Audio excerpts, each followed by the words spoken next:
पढ़ लिख कर आर्थिक रूप से मजबूत होकर आगे बढ़ेंगे और 21वीं सदी कमजोर वर्गों के लोगों की होगी। तो आज जब आपने कहा कि बहुत सारी पार्टियों ने जय भीम के नारे लगाए तो दिल में बड़ी खुशी हुई कि जय भीम के नारे लगने चाहिए।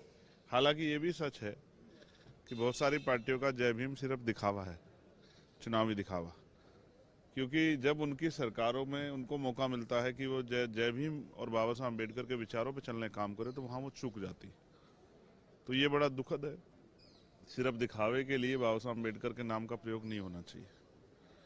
एक बड़ी चिंता जो है, कल से जो राज्यसभा में होम मिनिस्टर ने जो बयान दिया है, हालांकि उनका जो बयान था वो पूरे रूप से वो कांग्रेस पे एक हमला था, लेकिन जिस तरह के शब्दों का प्रयोग उन्होंने किया उससे एक बड़ा आक्रोश जो है हक वंचित समाज में, उनमें गहरी चिंता है। भले ही अमित शाह जी के लिए बाबा साहब अम्बेडकर कोई बहुत मायने ना रखते हो, लेकिन इस देश के करोड़ों वंचितों, शोषितों, महिलाओं के मुक्तिदाता हैं बाबा साहब अम्बेडकर। और जहाँ तक मैं समझता हूँ उन्होंने जो कार्य किए हैं उनका योगदान भुलाया नहीं जा सकता। किसी को मजबूरी में और किसी को ज़रूरत में बाबा साहब अम्बेडकर का नाम लेना ही पड़ता है।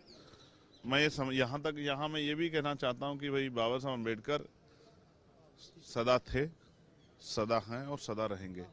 लेकिन अमित शाह जी और प्राइम मिनिस्टर को शायद ये आभास नहीं है कि आज वो अगर गृह मंत्री हैं या प्रधानमंत्री हैं तो वो भगवान की देन नहीं है, बाबा साहब अम्बेडकर के संविधान की देन है। आज वो अगर गृह मंत्री या प्राइम मिनिस्टर हैं तो बाबा साहब के संविधान की वजह से हैं।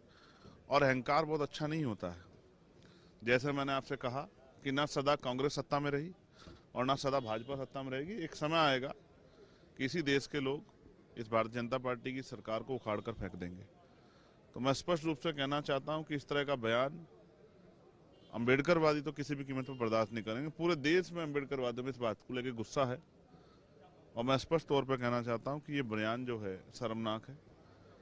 लेकिन जो इस बयान के नाम पे नारे लगा रहे हैं उनको भी कहना चाहता हूं कि जहां उनकी सरकार है वहां बाबा साहब अम्बेडकर के विचारों के आधार पर आप सरकार चलाएं तो शायद जो है बाबा साहब अम्बेडकर का नारा लगाना, जय भीम का नारा लगाना सफल हो पाएगा। तो यही वजह थी आज आप इस प्रोटेस्ट में शामिल नहीं हुए या होना नहीं चाहते? नहीं, मैं अपना प्रोटेस्ट कर रहा हूँ। ये अम्बेडकर आर्मी है। अम्बेडकर आर्मी हमेशा से लड़ती रही। ये तो लोग यहाँ लड़ रहे हैं, हम लोग तो उनके विचारों को लेकर गांव-गांव जाते हैं, जहाँ सामंती लोगों का सामना करना पड़ता है।